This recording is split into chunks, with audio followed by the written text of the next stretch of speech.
good afternoon, everybody. Welcome. We are back here in studio today talking sports with Val, and we're going to do our 24-25 winter all RTC4 teams today. And first off, before we get going here, how are you, Val?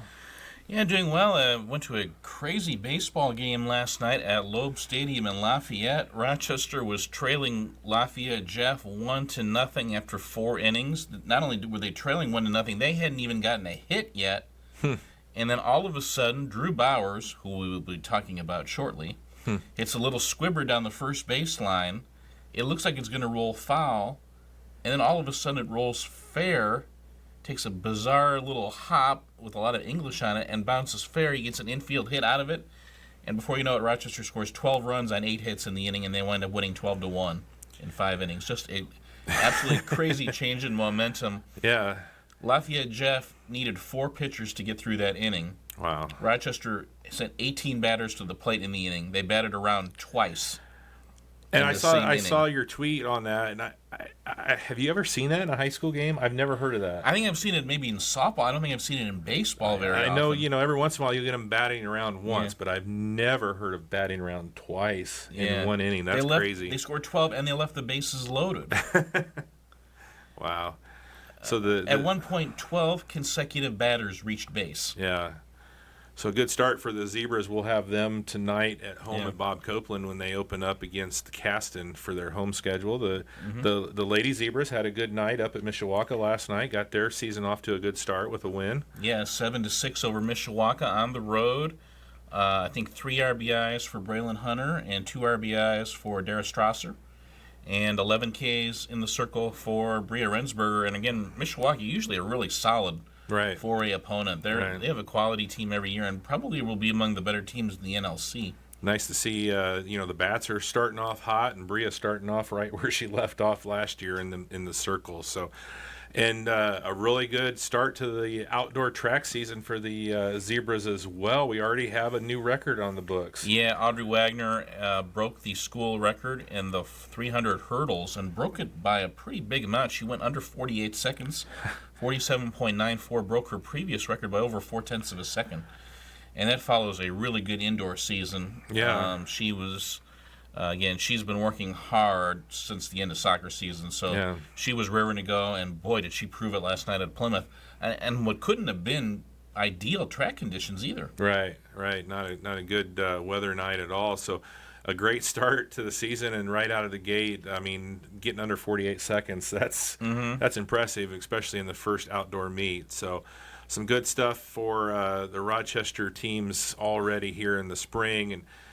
And, sometimes there's things that happen that kind of transcend sports, and obviously the weather this week has been just brutal, especially for our friends and family up in Marshall County. And they were already trying to recover from a big hit on Sunday before the latest round of weather came in on Wednesday and hit Bourbon extremely hard. I actually went up and, checked on Mom in the house and everything last night, and that tornado basically started in the field behind Mom's house. And it went through and it hit some neighbors. Fortunately, I guess the best thing, obviously, no loss of life that I've heard of, no severe injuries, but some definite damage. And one of those things, the Tippecanoe Valley Vikings were supposed to be at Triton last night to play a baseball game. Yeah. And obviously that got canceled, but if you did not see it, I tell you what, it's just one of those things that just makes, kind of, as the kids would say, hit you in the feels. Tippecanoe Valley still went to Bourbon. The baseball team still went to Bourbon. And as you can see in the background, I mean, it's just a picture of the Tippecanoe Valley bus, but as you can see in the background, you see a house that's got severe damage to it. The baseball team goes up to Bourbon, and they helped clean up. They helped clean up the park, they helped clean up the diamond, they helped clean up just whatever they could do. And kudos to Tippecanoe Valley High School, the baseball team, the baseball coaches, the administration for letting the kids do that, and kudos to the kids for doing that. That was just a great sign of camaraderie for some folks that are really hurting. I mean, that thing went right downtown Bourbon. the start of that track, like I said, right behind my mom's house, 17 miles, and that was only an EF1. And I could see, you could see right where that thing went, and I could just imagine, what those EF2, 3, 4s, and 5s are doing, because that was just, there was a lot of damage there. So kudos to Tippecanoe Valley for Clayton Adamson really taking the initiative. It sounds like, and really, I'm not surprised, because Clayton's that type of guy who's always thinking about others, and that was awesome that those guys did that. Yeah, it was really good, and we're going to continue to think about, pray about, and keep every one of our friends and family up in Marshall County in our thoughts and prayers over the next few days. And if there's anything that we can do to help out, we'll definitely be up there helping. And I know our crews from RTC are up there. Obviously, we have Marshall County Fiber up there, and as soon as we can get in there, they get the poles back up and where they're supposed to be. We'll get our fiber connected and get everybody back in good shape there. So hopefully that's it for the weather for a while. That's enough. So we're going to take a quick break here, and we're going to come back, and we're going to start off with our 24-25 winter all RTC4 teams, and we're going to start off with our swimmers when we get back here talking sports with Val. When it comes to your money, you want a bank that understands you. At First Federal Savings Bank, we offer more than just a place to deposit your paycheck. We're here for every step of your journey. Need a loan for that new dream home? We've got you covered. Looking to save for the future? Let's make it happen together. From personal banking to business banking, we offer full-service solutions tailored to your needs, online, in person, or over the phone. No matter where you are, at First Federal Savings Bank, we're with you every step of the way. We don't want to be the biggest bank, just the best. Welcome back here as we talk sports with Val for a Friday afternoon. And Val, we started doing a little different with as we were doing our segments for our schools.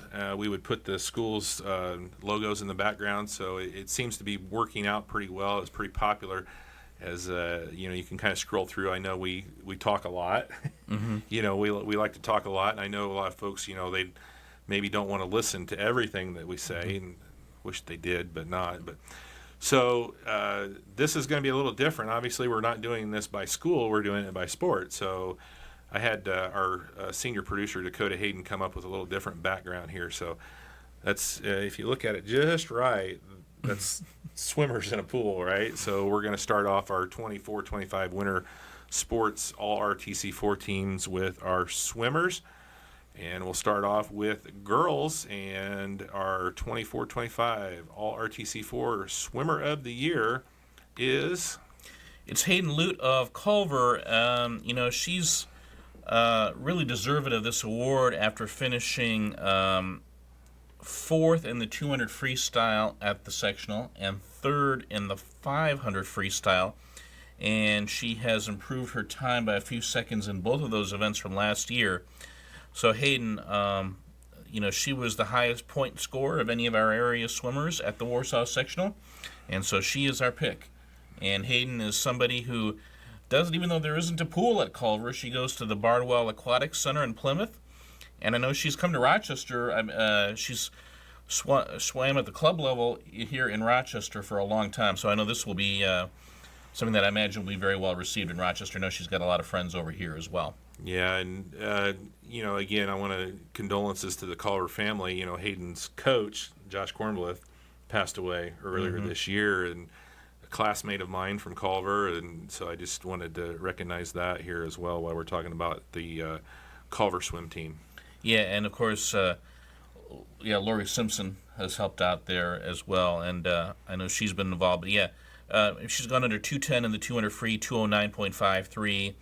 5:53 in the 500 free. She's our only area 500 freestyler who's gone under 6 minutes, and not a lot of kids like to do that event, but Hayden does it and does it well because, again, you have to have a kind of a separate level of practice to do the distance freestyle events, and she does them really well. Yeah.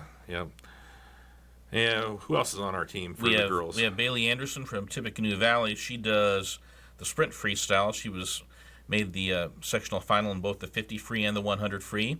And then she also won the 100 free at the INSC meet, which was at Valley this year. Okay. So congratulations to her. She is just a sophomore, I believe. And then Aspen Molinar, a Pioneer. She's a junior. She makes our team. She does an interesting kind of double. She does the 50 free, and she also does diving. Right. So finished in the top 8 at sectionals in both. And our fourth is also is our teammate from Pioneer, Kaylin Colford. Kaylin Colford, also a junior, and she was 12th in the 200 IM at the sectional and 8th in the 100 backstroke. And she dropped 4 seconds off her IM time from last year. So congratulations to Kaylin. Okay. And then you had some honorable mentions. Yeah, we picked 4 on the first team and 4 honorable mentions. Cassie Rich of Valley makes it. Aubrey Miller from Rochester. Aubrey had a good year doing mostly the sprint freestyle events. Cameron Newby, a Pioneer, does a variety of events. A senior, she makes our team. And Audrey Widman of Rochester, her specialty is the butterfly. Okay. All right. So that is your all RTC4 girls swim team. And let's move over to the boys. And leading the way, no big surprise there on this one. Marcus Smith is our pick for the 3rd time in 4 years. He made it as a freshman, as a sophomore, and now as a senior. And again, when you swim in a state championship race, we're going to notice that, and you're going to have a good chance to be our pick. Again, we've had kids make state before, but again, so there are 32 in each event. And then you have to finish in the top 16 at state prelims to make it to the second day of state. Right. And that in itself is just really, really difficult and is another exceptional accomplishment. Mm-hmm. To finish in the top 8 out of those 32 at prelims means you're in the state championship race. That's a really, really, really special accomplishment. And that is what Marcus did in the backstroke and wound up finishing 6th at state. Yeah. Just a tremendous accomplishment. A kid from Bloomington South wound up winning it, but for Marcus to do that, what a performance. And you could tell that he was, seeing him swim earlier in the year, you could tell that he had taken his game to an even better level than he had before. Mm-hmm. And what a year. And on top of that, he finished tied for 10th in the state in the 100 butterfly. Yeah. So top 10 in the state in 2 events. That is a remarkable accomplishment for Marcus, and well-deserved. And by the way, just earlier this week, a couple days ago, he announced he's going to Grand Valley State to swim. Oh, good. That's a big school up in Michigan, 2A school. So, yeah. And I know they were hoping to see that some college coaches would be noticing, and apparently they have. Yeah. So that's great for Marcus. Yeah. The interesting thing is he chose not to swim the 200 IM this year, which he had won. He'd won sectional 3 years in a row. Yeah. Decided not to do that this year to focus on the butterfly and the backstroke, and I think he wound up having his best year yet. Yeah. But again, when you turn on those state finals meets and those championship races, it's usually Carmel, and sometimes Carmel. They usually have 3, and then a Homestead, Penn, and a Center Grove. Tippecanoe Valley doesn't come up in the conversation very often. They came up in the conversation this year because of Marcus Smith. Very often. I don't think they ever have they? Is this the farthest anybody's ever gone from Valley? I'd have to believe so, yeah. And, you look at, he was breaking, they couldn't change the record on the new record board and the school's new pool, renovated pool. They couldn't change it fast enough. He broke the record in both of those events so many times. So yeah, and that will be a record that might stand for a while. Yeah, a mark that is going to be hard to beat for sure. In the 100 butterfly at conference, he won that by 15 seconds. He swam in a 100-meter race. Yeah, he swam 50.5, and second place was 105.5. Wow. Those are usually seconds at best. To finish that far ahead of everybody. Yeah. So, a great year for him. And then Isaac Whetstone from Valley, Marcus's teammate, he's also a senior, and Isaac had another tremendous year. 1 sectional in the 200 free, 1 sectional in the 100 free. He won the 200 free. He won the 200 free at conference by 17 seconds. Again, just destroying the competition. He swam like a 146, and second place was like 203. Just a great year. He beat Warsaw's Griffin Brown in the showdown in the 200 free at sectional to win that and make it to state. and then wound up winning 46.2 in the 100 free at sectional to make it to state in that event as well. He wound up 13th in the state at 100 in the 100 free. So he made it to Saturday, made it to the consolation race, and finished 13th. Wow, a great job. So, and then you know that in any other year that would be a huge story in itself. Yeah, you know, right, yeah, right. And he was also part of, and he and Marcus were both part of that Valley 200 free relay team that made it to state. Mm-hmm. And again, Valley finished 18th at state this year as a team. That is just a tremendous, tremendous accomplishment. I mean, to score a point at state is really difficult. To finish 18th in the state is just really, really good. Because again, that's for those the big schools, the Homesteads and the Penns and the Carmels and the Center Groves and the Concords and the whoever, the Westfields and those schools. I mean, for Valley to be up there, that's really speaks well for those two kids. Mm-hmm. And then Ian Kitchell from Pioneer makes our first team, 3rd in the 50 free and 5th in the 100 free at the sectional. And again, a very great sprint freestyler for Pioneer. He'll be graduating this year, and his teammate Austin Burke, who's also about to graduate, he actually switched to the 50 free this year from the IM, and he was 6th in the same race that Kitchell was 3rd. So a great year for him, and also 6th in the 100 breaststroke, and I believe he holds the school record in the breaststroke. So a great year for Austin. So those two Pioneer kids, along with the two Valley kids, are our first teamers. Honorable mention includes Tucker Whetstone from Valley. He was the 500 free champion at the conference meet, and he was also 3rd in the butterfly behind his teammate Marcus in the sectional. And then Aiden Bowers from Valley had a really good year. He and Tucker was part of that 200 free relay along with Isaac and Marcus. So Aiden Bowers definitely deserved of that. And then Reese Johnson and Brevin Nicholson, both of Rochester, both make our honorable mention list. Reese, the only senior on Rochester's team this year, had a really good year. Could swim most any event, but really excelled at the 200 IM. Of course, if you can do the IM, you can probably do any other event. Right. Reese had a really good year. And then Brevin has really been coming on as a sophomore. Yeah. And it really has a bright future ahead of him. Hoping obviously with the pool being back open next year, numbers were a little bit low for Rochester this year. Yeah. So obviously it was, a challenge for them all season long, having to go to Pioneer to practice. Stephanie Brown and Coach Abbott and her staff just deserve a special, I don't know, they deserve some sort of medal or some sort of commendation for what they had to do. I mean, in terms of, a 40-minute drive to Pioneer, 2-3 times a week. That was just above and beyond, and for them to be that dedicated. But it's going to be worth it, I think, when they open that new pool. Yeah.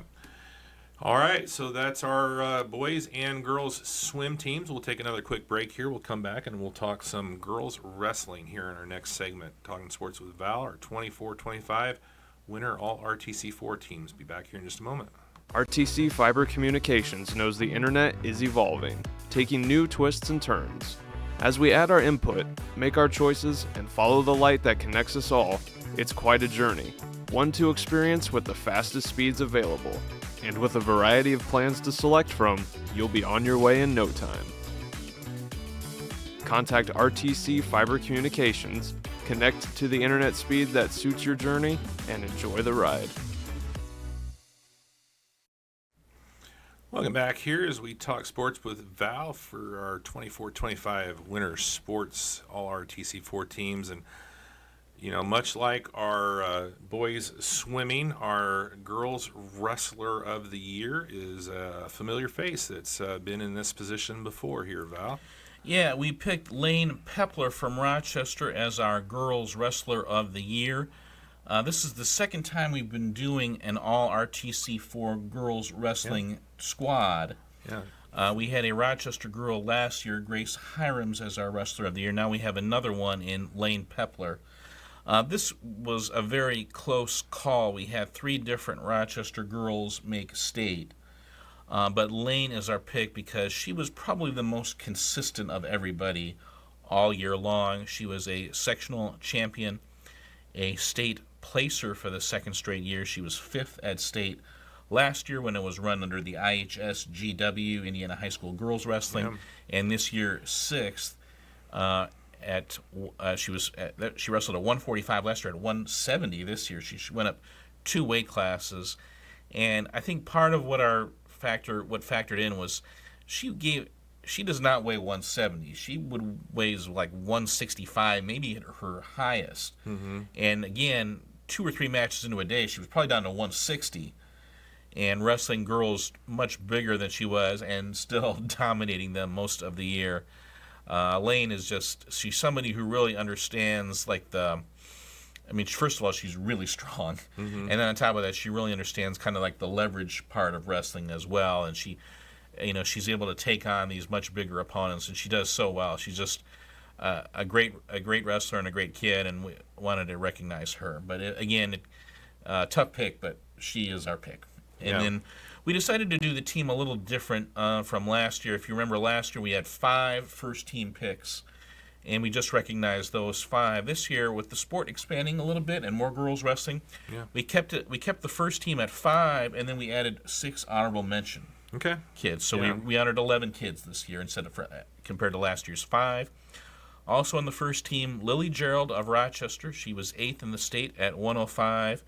And, if you remember the article I wrote about Lily after she made state, she talked about basically how she kind of had to put herself back together both physically and mentally. I mean, she had elbow surgery and knee surgery after last year, her sophomore year, and to come back and to make it back to state. And then she talked about the mental process of it all, about how you get over that kind of, okay, I got to get over it, that it's going to hurt, and that she did that.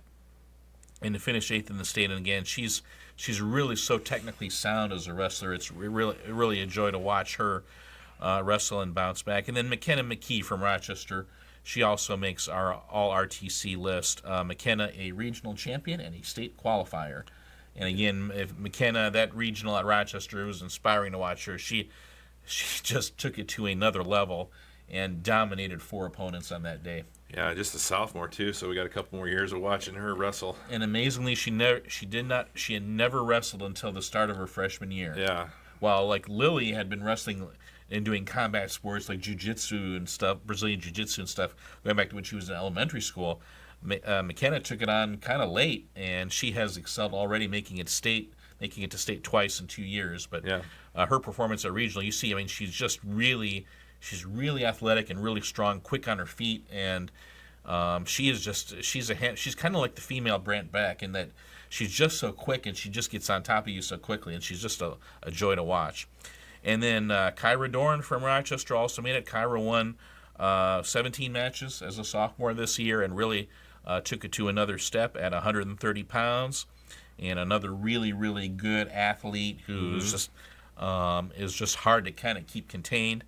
And then our 5th pick is Jalen Lehman from Pioneer. Jalen is a senior, and she made it to regionals at 125 this year. Unfortunately, she was in the same weight class as McKenna McKee at that regional, but did a really nice job to qualify out of that tough Western sectional. So congratulations to her.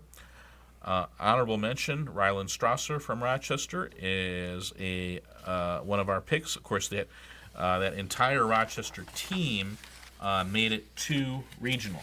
All 8 of them did. Right. Along with Elise Enyart of Rochester and Lexi Hawes of Rochester. They both make our list. Along with the 2 Caston girls who made it to regional, Piper Raudebusch and Emmeline Zabel. Piper Raudebusch was the Hoosier North Conference champion. So was Emmeline Zabel at their weight classes. And then Madison Beach from Culver is our pick. She was the 170-pound champion in the Hoosier North, and also made it to the regional. Of course, Culver's regional was at Goshen. I can't explain that, why she was put in the Hobart sectional, but then had to go to Goshen for the regional. But yeah, Madison definitely deserved it. Yeah.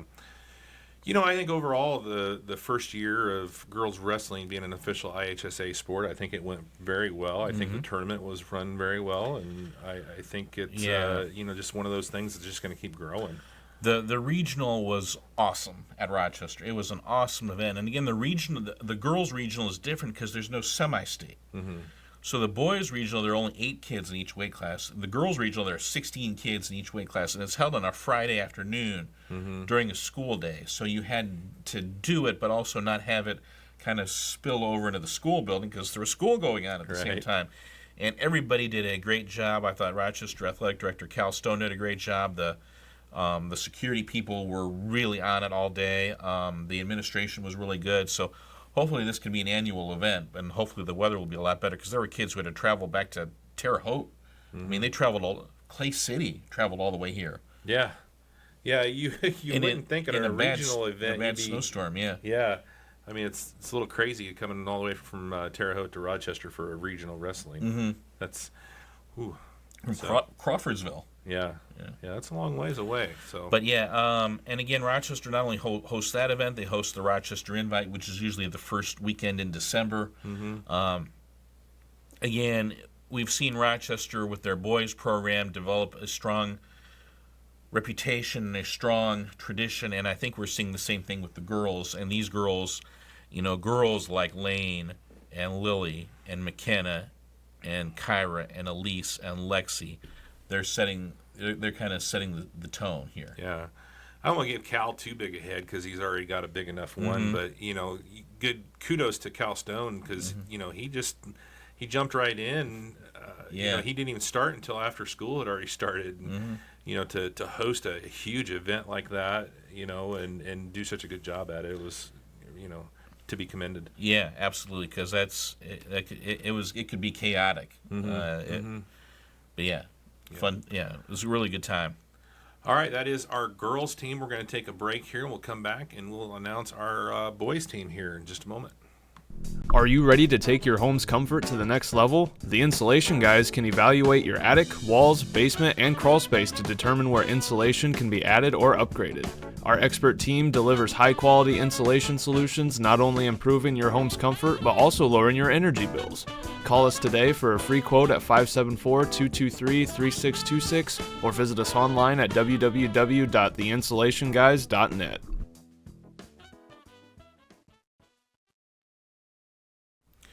Welcome back here, Talking Sports with Val. We are ready for our 24-25 All RTC4 boys wrestling team. And again, Val, Rochester just had a great season, record-breaking season, sending, a lot of kids down to state and couldn't decide on one again. So we're gonna go with two.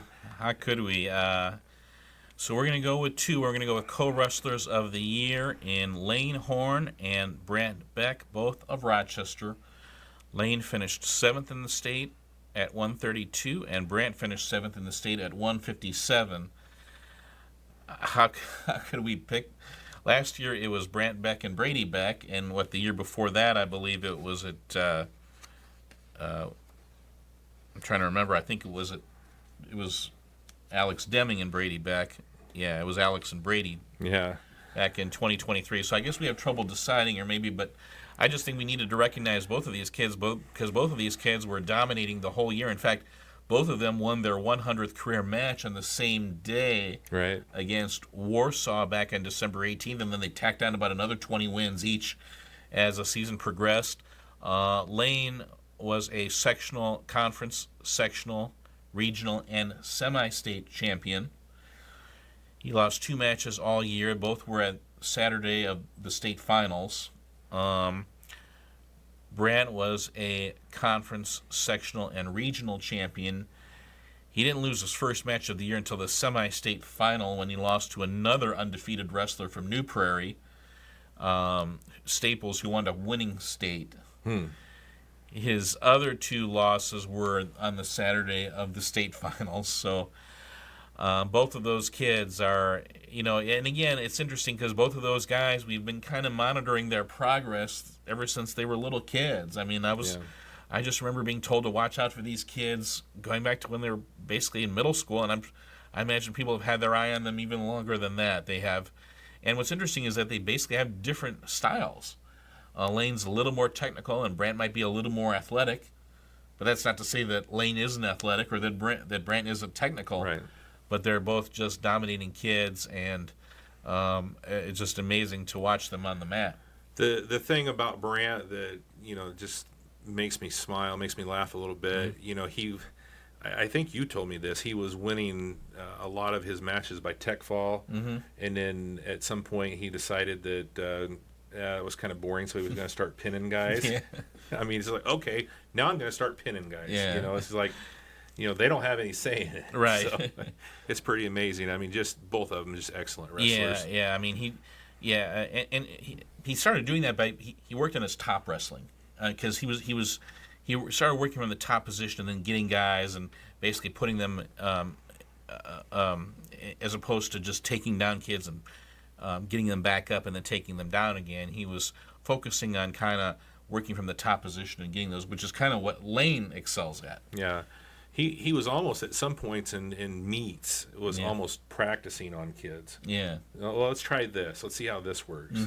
And that has you have to be so confident in yourself and talented, to be able to do that where you're just kind of practicing on kids during meets. I still think about the regional final match against the Fleming kid from South Bend Riley. He was a really good wrestler, Fleming. I mean, he top 20 in the state, and Brant beat him by tech fall. I mean, he was, and it was just, it was just like that all year. I mean, as for Lane, he got his big win over the Hawkins kid from Crown Point in the semi-state final. That was a real big feather in his cap, and then wound up placing at state for the first time. He had lost in this Friday match at state, both as a freshman and as a sophomore. So, again, it's just hard to split the two, so we gave it to both of them. Yeah. Yep. Go ahead with the rest of your first team. Yeah. We pick again. Now we do this different from the girls. For the boys, we pick one for each weight class, and then one honorable mention for each weight class. So 14 on the first team, 14 honorable mention. Our first team at 106 is Franklin Crawford from Winnemac, freshman, who won 30 matches on the year and was a regional qualifier. At 113, boy, this was a real tough call. We went with Braxton Enyart of Caston. At 113, Aiden Brooker from Winnemac certainly is probably would argue that he deserved this one. They wrestled twice. Brooker pinned Enyart at the conference meet, but Enyart pinned Brooker at the sectional. Got his revenge, and Enyart finished higher at the sectional and won more matches. He won 19, and Brooker won 18 matches. So. One more. So maybe we have a rivalry moving forward. Yeah. So, but congratulations, Braxton Enyart is our pick. At 120, we went with Cameron Hilton of Winnemac. He was third at conference and a talented freshman. Winnemac had a lot of good smaller wrestlers on their roster this year, and Cameron Hilton is our pick. We thought about Cohen Markley of Culver and Jack Brummett of Caston and Kodiak Hillen of Valley. All four of these guys were pretty similar. I just think that Hilton had a little slightly better resume. At 126, we picked Chase Fincher of Valley. Finished fourth at the Northern State Conference Tournament. At 132, Lane Horn of Rochester. We just talked about him. At 138, Thad Shambaugh from Tippecanoe Valley. Thad was a regional qualifier. We picked, so he was our pick. He won 27 matches on the year. 144, Asher Jones of Winnemac. A great year for Asher. He went 35-8 on the year. Nice. He was the Hoosier North champion, second at the sectional behind a really good wrestler from Plymouth, and lost a heartbreaker in the regional at Rochester, but still 35 wins on the year. And the Hoosier North, we didn't talk much about that wrestling-wise. It got a lot tougher this year, obviously, with the addition of North Miami. Yeah, it did quite a bit. Yeah. At 150, Braddock Bailing from Rochester. What an amazing story Braddock was. He's a junior. He had never wrestled in high school before. He, was kind of living kind of on the outskirts in the Culver area, decided to enroll at Rochester and become a wrestler. Now, his dad's a former wrestling coach, so it wasn't like he was totally unfamiliar with the sport. But my goodness, what an impact he made right away. We saw him win at the John McKee back in December, and that really opened up our eyes, and he just kept wrestling great from there. Won sectional, won regional, got within one win of making the state finals, and went 27-5 on the year. So, and he is, I think, a kid who's only going to work harder and going to have a great chance of making it to state next year. I'm sure that is his goal. Yeah, I mean, wrestling is not something you can just pick up and go out and be good at. So that's amazing. Right, because we talk about Lane and Brand. I mean, they have been wrestling since they were little kids. I mean, like kindergartners, first graders. So you need just hundreds of reps to know what to do. If I'm in this position, I'm going to do this, and if I'm in that position, I'm going to do this. Yeah. And for that, and he kind of developed more comfortable in his own skin and in his own style as the season progressed. And what not to do so you don't get into a bad position on the next move. And it's not an easy sport just to pick up and be good at. So that's amazing. Mm-hmm. 157, Brant Beck of Rochester. We just talked about him. At 165, this was a close call, but we did go with Theron Carrington from Culver. Theron, as many of you know, is hearing impaired, and I mean his mother is kind of his sign language interpreter, and it's really a great story. And of course, Theron, I mean, he is first, let's be clear, he is a beast of a young man. I mean, he would not be fun because of his physicality and style. On top of that, I mean, he is just relentless, coming at you for 6 minutes. But then on top of that, he wrestles with a lot of heart. And I just remember watching him at the Plymouth Sectional, and then again at the Rochester Regional. The fans fell in love with him. Mm-hmm. Whether you were from Culver or not, they fell in love with him right away. Yeah. And all the heart he puts out on the mat. So 34 wins. A very, very close call over Noah Van Meter of Pioneer. 175, we went with Wyatt Davis of Rochester. 175 was a very good weight class this year in our area, but we went with Wyatt because he was the only guy in our area to make state at that weight class. And what a great year for Wyatt. To make state as a freshman, then to not make state as a sophomore and junior, and then to come back and make state as a senior. That's really an unusual story. And then made state at 113 as a freshman and 175 as a senior. To put on that weight and to kind of develop stay kind of stylistically within himself, but also kind of become better, and he became mentally stronger. And Wyatt, he enjoyed wrestling at the end. And, and I think that was, or it sure seemed like he enjoyed wrestling at the end. And that was really nice to see, a really great journey. And again, I'll always remember that win over Lake Central, the Lake Central wrestler who was ranked ahead of him in his semi-state ticket match, to win that match and make it to state. It was a great, great accomplishment for Wyatt. At 190, we went with Tierson Wolford of Winnemac. He had the best resume in our area. I know he won a conference championship, he won a sectional championship, and he made it to semi-state. Mm-hmm. Derek, he's got, I think, a nice little rivalry going with Derek Wortley of Rochester. So we will see how that plays out. At 215, Talon Garner of Winnemac, state qualifier, and what a great job Talon did. I think he was ranked like 24th, not bad, but again, only the top 16 only 16 kids make state in each weight class, so I guess he wasn't favored to make it to state, but a great, great year.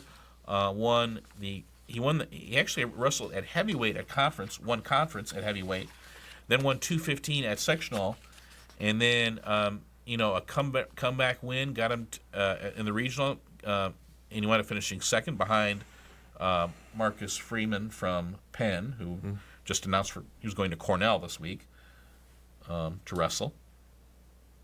Is it Marcus? Marcus's dad, isn't it?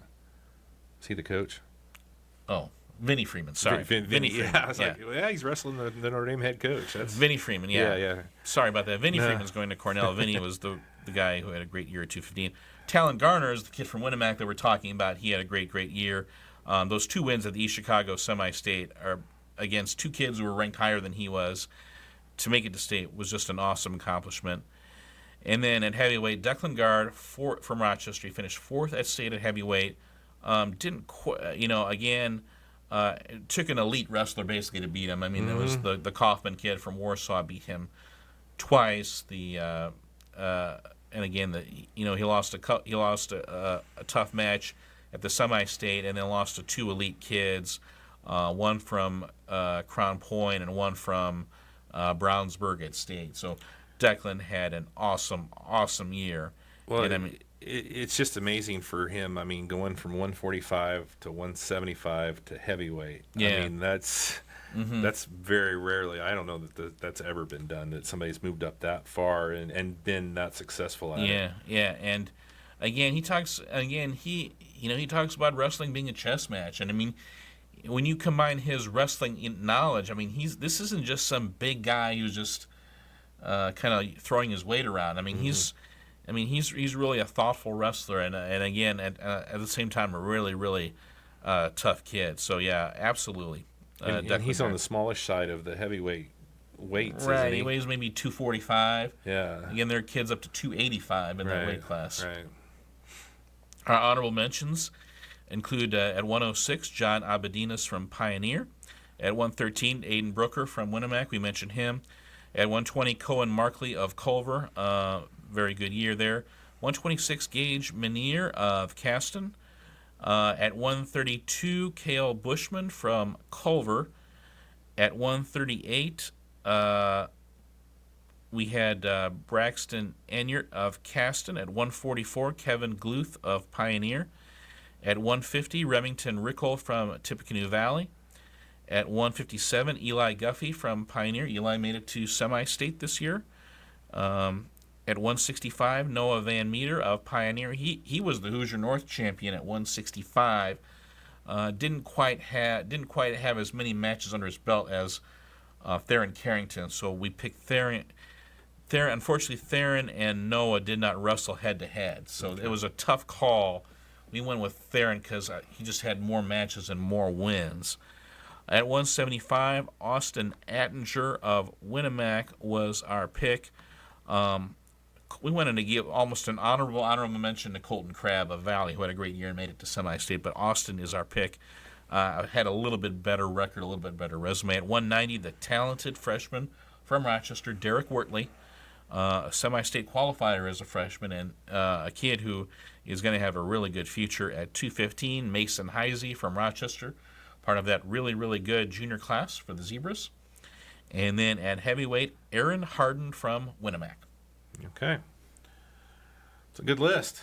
Take those two teams and go up against anybody in the state. Yeah. Yeah.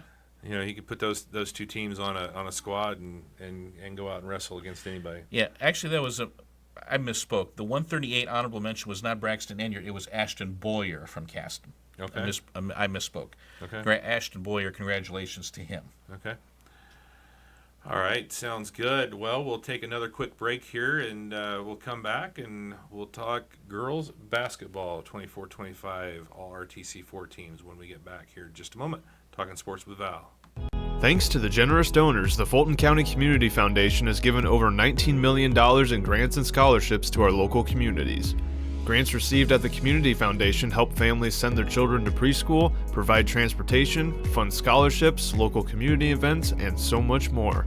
Call 574-223-2227 or visit nicf.org to see how your donation can benefit your community.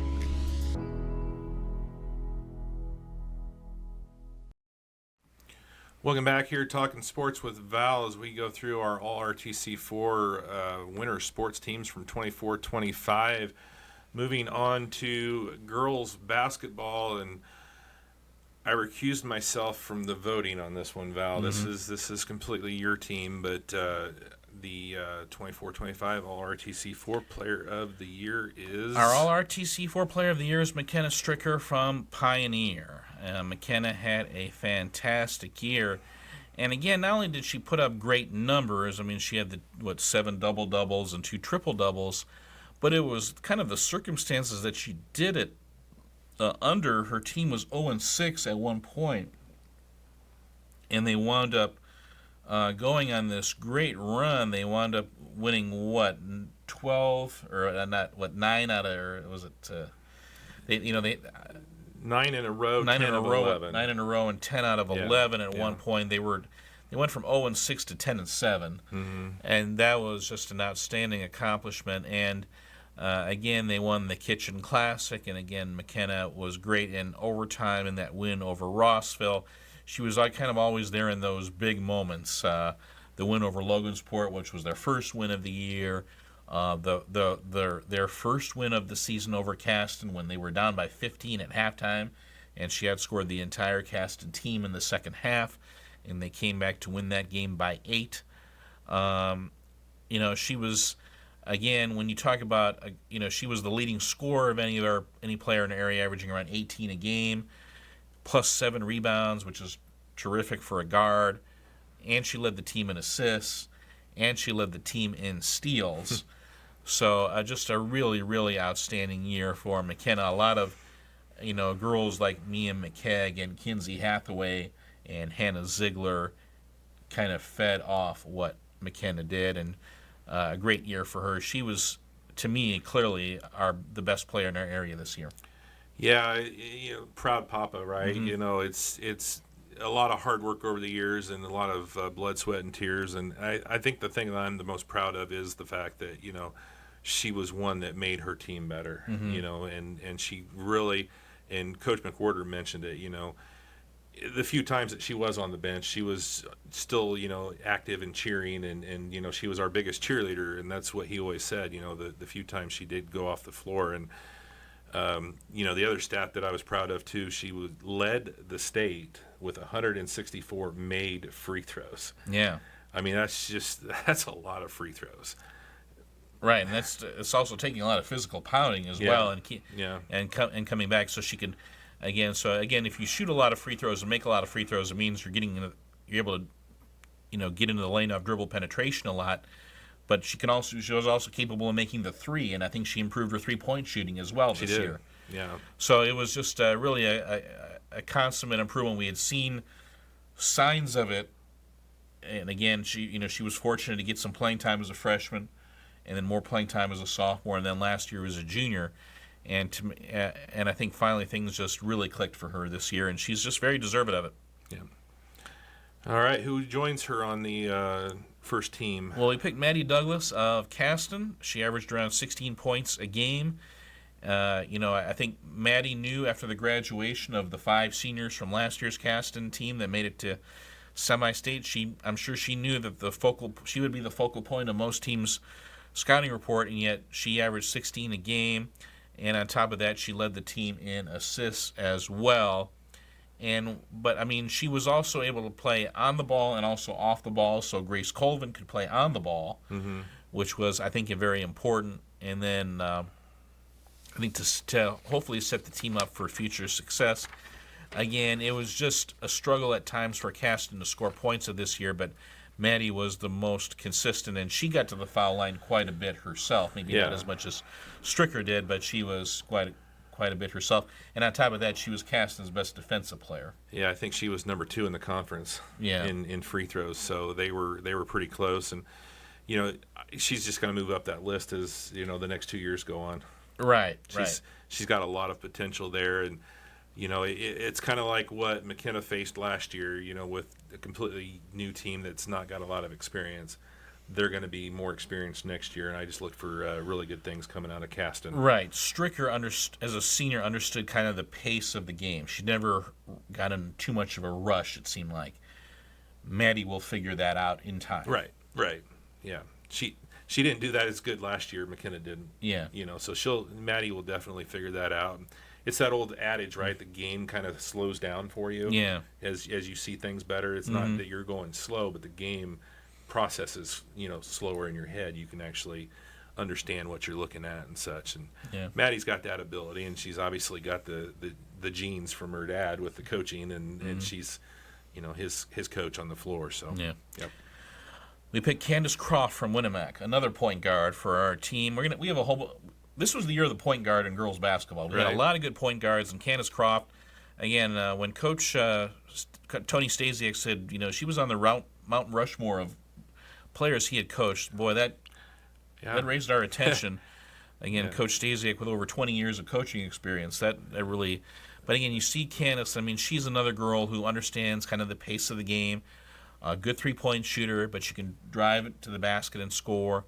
A really good passer as well. She got teammates like Sadie Popejoy and Marissa Iverson involved. A good defensive player as well.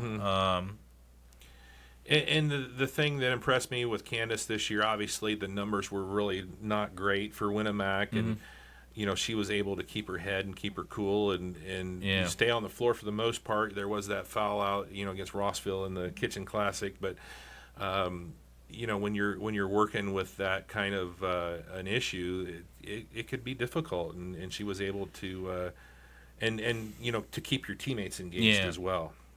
Yeah, again, Winnemac should be, if you're a Winnemac fan, you should be extremely proud that you won 14 games with such a narrow roster and with kind of a slim margin every night. And Candace was kind of the leader of that group.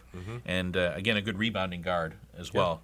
That's another kind of theme of we've got good rebounding guards. Right. Our next on our list is another point guard, Gabby Gonzalez of Tippecanoe Valley.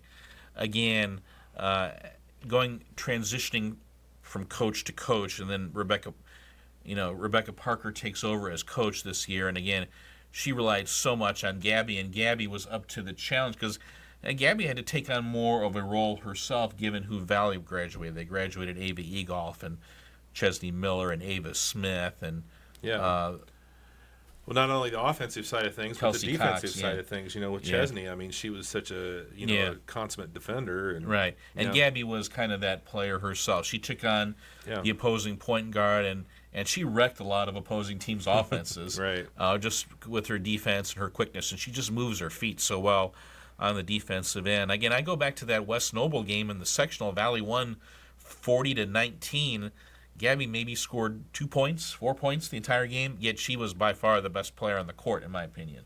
So, and again, that's Gabby. She understands a point guard's job, and she does it. And again, Valley winning it, basically getting a 500 season against a brutally difficult schedule, that has a lot to do with Gabby. Right. And then our fifth pick is Ella McCarter from Rochester. Ella averaged around 9 points a game. But she improved as a rebounder and as a playmaker. She was a really good passer. You could almost call her a point forward at sometimes. Yeah. A lot of times, she made some passes that you're like, how did she even see that girl? Yeah.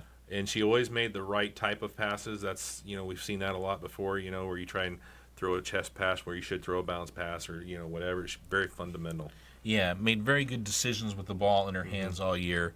And again, on top of that, 6 feet tall. She was an imposing player along the baseline. Kind of a matchup nightmare. Yeah. So Ella McCarter is our pick. On the second team, again, we pick 5 for the second team. Sadie Popejoy of Winnemac. Sadie averaged about 12 points a game this year.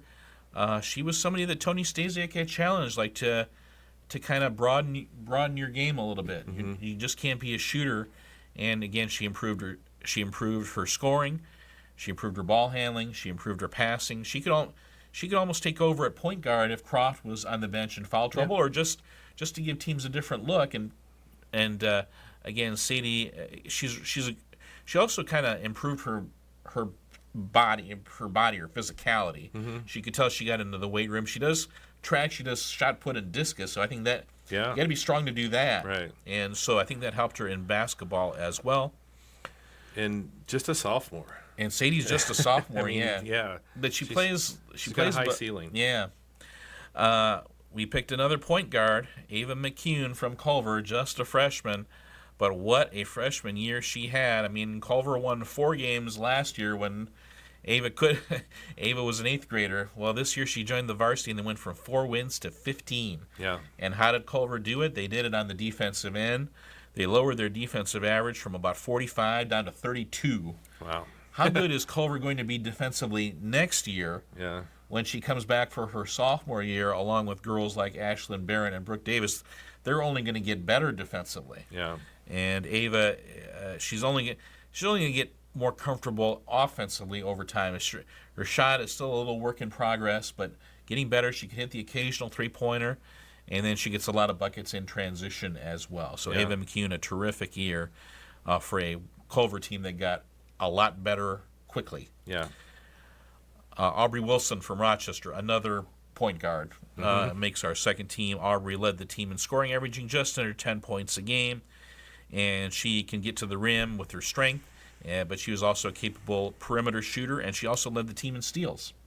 So Aubrey, it seemed like the tougher the opponent's defense, the better Aubrey played. Yeah, she stepped up in the big games, big time, and again, just a sophomore. Yeah. She's got a high ceiling as well. Yeah, and just a real tough competitor. And a 3-sport athlete too. She's just as good, obviously, in softball and volleyball as well. So yeah.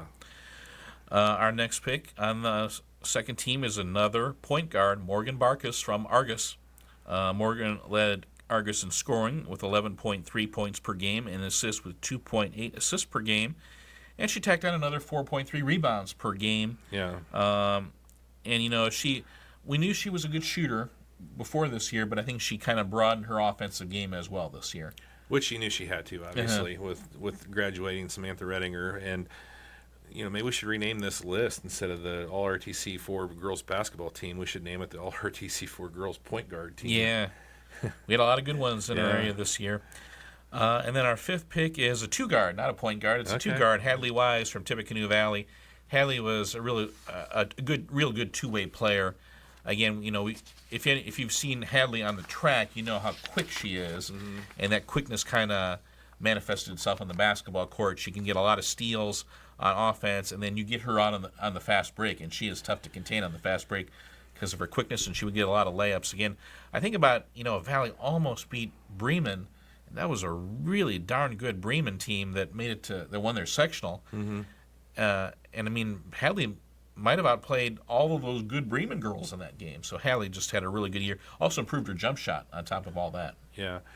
And it's just really deep all around with our girls basketball this year. I mean, as good as those 10 girls are, if you look at this honorable mention list, I'd throw them up against anybody as well. I mean, it's just a really deep area of girls basketball this year. Yeah, Marissa Iverson from Winnemac, Maya Williams from Culver, Riley Clevenger from Rochester, Ellie Bolenbacher from Argus, Mia McKegg from Pioneer, Lucy Hayden from Tippecanoe Valley, Ashlyn Barrett from Culver, Lydia Lead from Argus, Grace Colvin, the freshman point guard from Caston, Kinsey Hathaway, senior from Pioneer, Jaden Field from Rochester, Bryn Barrett from Culver, Audrey Bollinger from Rochester, Braylon Hunter from Rochester, and Carly Snyder from Tippecanoe Valley. Carly, a real tough kid who played the whole year basically with an arm injury that required surgery after the year. So yeah, I think it was an elbow. Yeah, and I mean it was one of those things that I don't think anybody even knew about it. Yeah. Maybe besides the coaches and the staff. Yeah, So very, very, very well deserved for all 15 of those girls. Yep. A great list. I'd take those teams and go up against anybody as well. So, congratulations to all of those girls on our RTC4 girls basketball team. So we'll take another break here, and we'll do our boys side when we get back. Criskin's Pools and Spas is your local contractor for all your pool and hot tub installation needs. With over 33 years of service to Fulton County and the surrounding areas, and with a wide selection to choose from, Criskin's is sure to hook you up with exactly what you need no matter what your budget is. To learn more about our services, find us on Facebook at Criskin's Pools and Spas, call 574-857-3100, or stop on by at 7448 Liberty Avenue in Fulton to see how Criskin's can help you. Welcome back here talking sports with Val as we do our 24-25 winter sports all RTC4 teams. We're down to our last team, our boys basketball team, and on this list it's another great list here, Val, but the one in front, similar to the girls side, the only one to get all-state recognition, honorable mention here, and the boys player of the year is none other than Rochester's very own Drew Bowers is our pick for player of the year. Drew is just a really good combination of quickness, skill, and headiness. Just a very smart basketball player on top of everything else.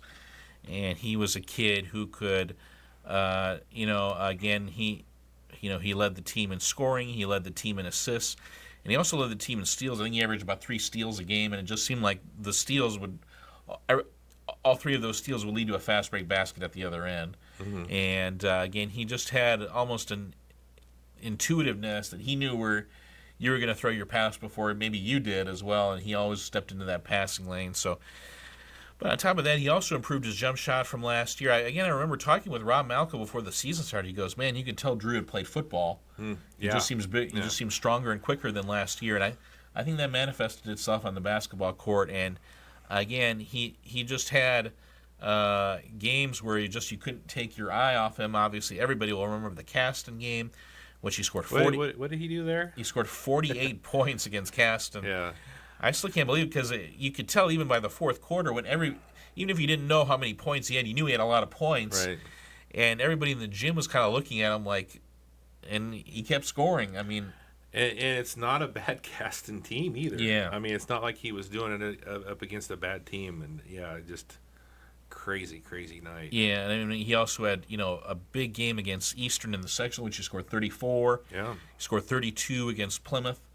And again, I remember talking with Eli Henson of Manchester, the coach of Manchester, after that Friday night sectional game, and he goes, we saw the game against Eastern. We knew we had to shut him down somehow, and they did, and I guess deservedly so. And that's how you win a state championship. Yeah. You shut down the best player on the opposing team. But again, there were very few teams that shut down Drew Bowers. What a year he had!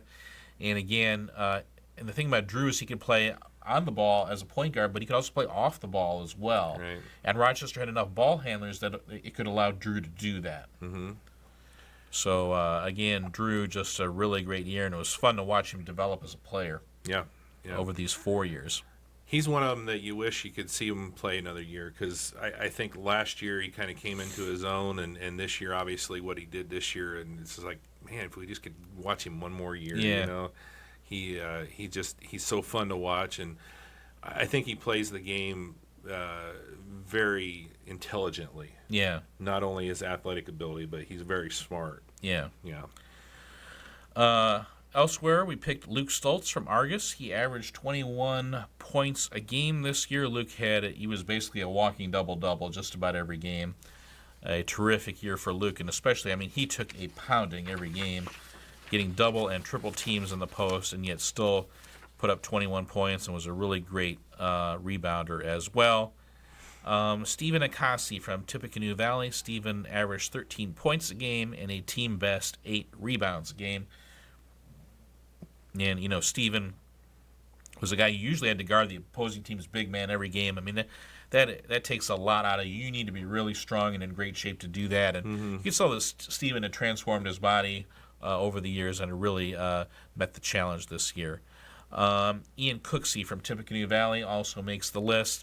Ian led the team in scoring with 14.4 points per game against a really tough schedule. I mean, Valley didn't have brutal schedule. Valley didn't have many nights off, and for Ian to average 14 a game, he had a terrific year. Yeah. Again, highlighted by that 28-point performance against Jimtown. Again, that's a Jimtown team that made it all the way to semi-state in 2A, and they won that game 38-35 in overtime, and he scored 28 of the 38 against a really good team. I mean, Ian was that type of kid who, and again, he was a guy who kind of made his reputation on his three-point shooting, but he became a lot more than that. As a 6'5" kid, he can score off the dribble. He can penetrate to the basket, and he could also. I think Ian also really improved his defense as well. Yeah, I was. We'll talk about those two, Stephen Akasi and Ian Cooksey here real quick, because I didn't get to see a lot of Valley games this year, but obviously we did that sectional championship game, and the difference from watching them from last year to this year was night and day. I mean, they have improved so much. Yeah. Yeah. Yeah, and be curious to see what's in Ian's future. I know he was going to go to a camp or two and hopefully get some looks from some college coach. But I hope Ian plays, because he's put in an incredible amount of time to get to where he is. Yeah. And then our last pick for our first team is Lane Hook, the sophomore big man from Caston. Lane was second on the team in scoring, averaging 13.5 points per game. He led the team in rebounds at 6.5 rebounds a game. Again, he's got an inside-outside game. He's got that little kind of half-hook shot in the paint, but he can also go out and hit the three, especially the corner three seems to be his specialty. But he's only gonna get better. It just seemed like that three-point stroke got more consistent. It was just a consistent. I know Coach Davis talked about just a consistent release, and just a really, really nice year for Lane. And again, a real team leader this year. Because again, when you consider who Caston graduated from last year, graduating some really good players like Talon Zider and Corbin Smith and those guys. Somebody had to step up in that leadership role, and that's I think where Lane did. Lane helped out this year. You can just tell he's really dedicated to the game. Yeah, plays a lot in the off season as well, and he's another one of those guys like we talked with Ella McCarter. He's just a matchup nightmare. Somebody that has the size of a post player, in small school, high school basketball, but can also go outside and handle the ball and shoot the three. Yeah. Yeah.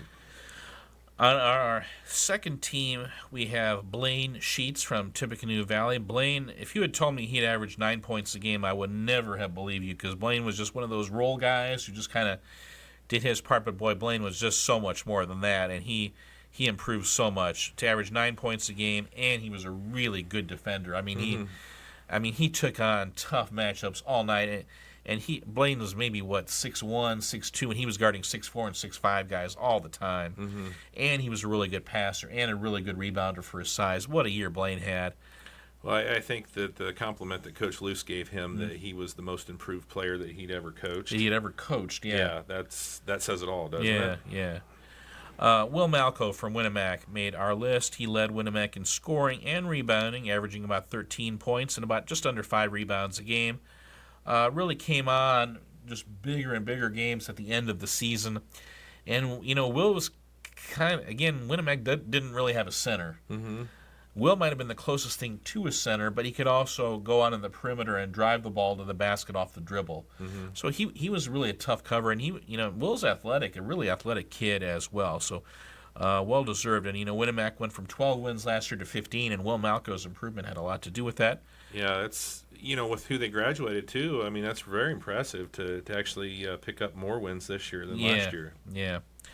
Logan Mollenkoff, the freshman from Caston, made our list, and he made our second team this year. I imagine this might be the last time he makes our second team. I think he might be headed to the first team in the future. Again, led the team in scoring at 14 points a game, and just such a heady, smart player. Again, he just never, for a freshman, he just really made good decisions with the ball in his hands at all times. He could hit the three, but he also had kind of a mid-range game, but he also had even kind of a little bit of a post game, even though he was kind of like a 3. I wouldn't call him a 4 or a 5. I would maybe call him more of a 3. Mm-hmm. And so he could score from a variety of different ways. With his length, he was a tough cover. So just going to be fun to watch Logan continue to improve as a player. Yeah, Caston boys, just like the Caston girls, so young this year. Yeah. And it's going to be fun to watch and see how they mature next year. Yeah, with Logan Mollenkoff and Hook, that's 28 points a game you'd have right there just with those two guys, and you have them for 2 more years. Yeah, and Gavin Mollenkoff's just a junior, and he's another one that has had some really good games as well. Yeah. Continuing on with our second team, Brendan Hines, the point guard from Winnemac, senior. Brendan, really good three-point shooter, probably Winnemac's best three-point shooter. He was an assistant coach's son, and you can tell he played that way. He was really an initiator to the offense, whether it was for his brother Jabin or for Will Malco or for Justin Potoff or to score himself. I mean, Brendan was just a really good floor leader for that Winnemac team. And then Tanner Reinertz from Rochester. He was second on the team in scoring, averaging 11 points a game. And he led the team in rebounding for the second straight year, averaging 5.3 boards a game. Tanner really was consistent this year. He just became more consistent as a senior. Mm-hmm. He had some, and he kept the bad games to a minimum. And again, I still remember the Eastern game in the sectional when Tanner got off to a bad start, but he didn't let it stop him from having. He got off to a really great start in the third quarter of that game, and Rochester wound up pulling away and getting a win. Yeah. That's a sign of maturity if you can, have a bad quarter, a bad half, and still, push through that and end up, playing well in the second or third quarter. Yeah. Our honorable mention list includes Justin Potoff from Winnemac, Owen Prater from Rochester, Owen a senior, Aiden Quillen from Pioneer, who came in from Western, had a really good impact on the Panthers. DeAndre Hamilton from Valley, another kid who really developed extremely well, and it was fun to watch him play. Yeah. Davis Cowan, the junior point guard from Tippecanoe Valley.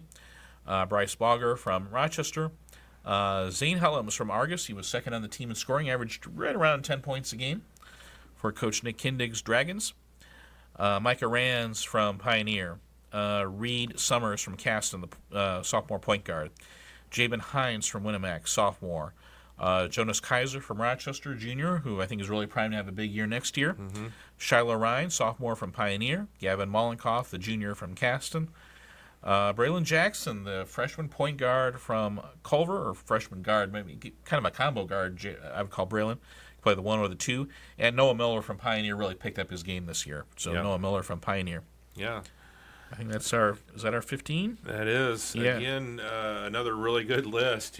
Take those 15 and go up against the big boys down in Indy. I think you'd give them a game. So, Yeah.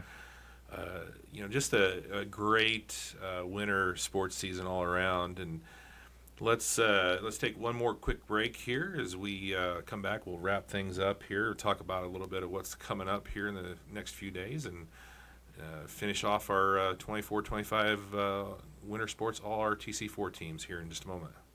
Rochester Ford is your go-to for quality vehicles and automotive repairs. With our vast selection of vehicles to choose from, we're sure to put you behind the wheel of your dream car without compromising your bank account. And with every vehicle we sell, we offer a free lifetime oil change policy to be sure that your ride stays in tip-top shape even after you leave our lot. Come see us today at 119th East 4th Street, Rochester, or visit us online at rochesterfordonline.com.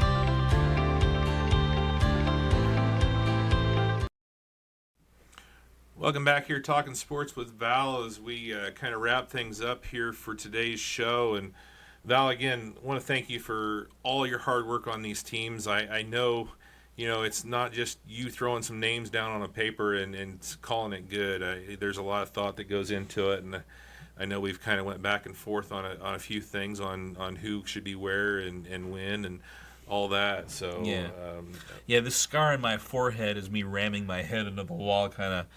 Oh, I don't know. It should be this person or that person. Yeah. Yeah. So, and in multiple sports as well. Yeah. Yeah, and there's a lot that goes into it. Yeah, and we like to thank the coaches too, because if the coaches don't send us results, we're just grasping at straws. So right. I'd like to send the coaches for sending results and talking to us, and again we take responsibility. Every time I read one of these articles, I always put we take full responsibility for our lists. If you don't like the list, talk to us. Mm-hmm. But again, without the coaches helping us with their comments and their insights and where these kids kind of came from and how they've improved, that helps out a lot too, and it really kind of goes into our decision making. Yeah, we're going to start posting those articles, so we'll have the full articles up on the blog as well, rtc4sports.com, or you can go rtc4.com and see that as well. So get a chance to see that. And we're already started, like we said at the beginning. Yeah. We're already started on our spring sports. Yeah, I would just one more note on the winter sports. The Indiana boys All-Stars came out today for boys basketball. Yeah. I voted for that, and I will publish the list in an article, and I will also publish my ballot. Okay. I will tell you who I voted for. Okay. We disagreed on a few. Yeah, didn't quite come out the same as what you were hoping for. Yeah, there's going to be a lot of talk especially around TRC circles, about the two kids from the TRC who did not make it, Gavin Benton and Josiah Ball, who did not make the Indiana All-Star team. Neither of them did. Neither one of them did. And Chase Konechny of South Bend St. Joe, a state champion who scored over 2,100 points, he did not make the team either. So we will be talking about... This has already been an extreme topic of conversation, especially given some of the kids who did make the list. So you got three kids that career scored over 2,000 points in the top 50. And two of them were state champions. Two of them were state champions, and all three of them in the top 50 all time in IHSAA history. And none of them made the All-Star team. None of them made the All-Star team. I'm sorry. I don't want to get on my soapbox, but ever since the Lily Frazier thing, I don't know what to say. I mean, she scores over 2,000 points, 3-time All-American at Indiana Wesleyan. I mean, what's going on with this list? Yeah. Wow. That's in South Bend St. Joe, they're one of those teams that you would think somebody would make the. You would think. Wow, You would I can't believe that. can't believe that. 2 state champions too. Yeah. So I will post my ballot, and I will post the kids who made it, and you can compare and feel free to chime in on your list. Yeah. Wow, that's crazy. Yeah. So There was a kid from Fishers who made the team, and a kid from Fishers that I picked for the team, but they were 2 different kids. So, yeah. Interesting. Go figure. Yeah. But again, I saw Fishers play in person. I saw East Chicago Central play in person. I saw South Bend St. Joe play in person. That's why even after our season ended, that's why I go to these regional and semi-state games, because I want to see some of these kids play who I've heard a lot about, to see them play in person. So I wish some of those, because I care about my vote, and well, and I wish some of the people in the Beltway, if you will, had that same opinion, because it doesn't seem like they get too far away from Marion County. Yeah. So anyway, leave that to the prognosticators to worry about. So spring sports you were talking about. Spring sports. Yes, let's talk some spring sports. So obviously, like we said in the beginning, the Zebras are underway. The boys and girls, the baseball, the softball, and the track. So we're going to be headed over to Bob Copeland Field here in just a few to get the home opener for baseball, and then softball will be opening up on tomorrow. They're supposed to anyway. I think that's still on, with LaVille coming to town, and then we got some games coming up next week at Fansler with the Lady Zebras. By the way, the Rochester baseball 3-way doubleheader at Jeffersonville with Madison has been canceled. Yeah. Apparently, they're really going to get hit by the weather. The weather, I think the rain, if I saw right, I mean, they're talking like almost double-digit inches of rain. They are really going to get... Yeah. And again, there are hotel rooms that you need to make a decision on your hotel room. So, they had to cancel it early. Yeah. And with the schedule that they have this week, it's probably not a bad thing. I mean, that's kind of a crazy thing to have a game on Friday night and then to have to drive down to Jeffersonville. Yeah. And against a Rochester team that has basically 14 kids on the varsity roster. I'm sure there are teams in worse shape, but again, 14 is not a lot of. I mean, you hope the team stays healthy, but and we saw 2 good young freshmen in Brayson Flory and Landon Wilburn last night play for the Zebras. But again, it's a pretty. Not a ton of depth on the roster. Yeah. All right. Well, I hope everybody enjoyed the all RTC4 winter sports teams that we had. And again, look for the articles to be coming out on the blog here in any time. And you can always get a hold of me or Val. Our information is right there on the screen. Yep. So if you have any questions or concerns on any of that, and little note on the football game that we posted, we've narrowed it down a little bit. I had the score wrong. It was not 42-0. It was Rochester defeating Manchester 52-0, and we've narrowed it down that it was the fall of 1972, and we've actually got one of the people that was playing in that game. His wife works for us, Michelle Winterroad, so. We're gonna kind of keep narrowing this down and get some more information, and maybe get some people in here and talk some more about that game. So that was well received, I think. Yeah. So RTC4 Classic, we should call it. Yeah. It was an RTC4 Classic. Mm-hmm. It's on the website there. You can watch that from 1972, 16 millimeter film that we had digitalized at Kodak, and we've got more coming. We've got 10 more films that we've sent in to Kodak to get digitalized, and got some really cool stuff there, some basketball from the late 70s, early 80s that's coming back. So looking forward to seeing that. So again, Val, thank you for your list, and thank you for your time and everything that you do here for us at RTC, and we will be back with we'll be back when we do our sectional previews for baseball and softball. All right. Yeah. Thanks for tuning in, everybody.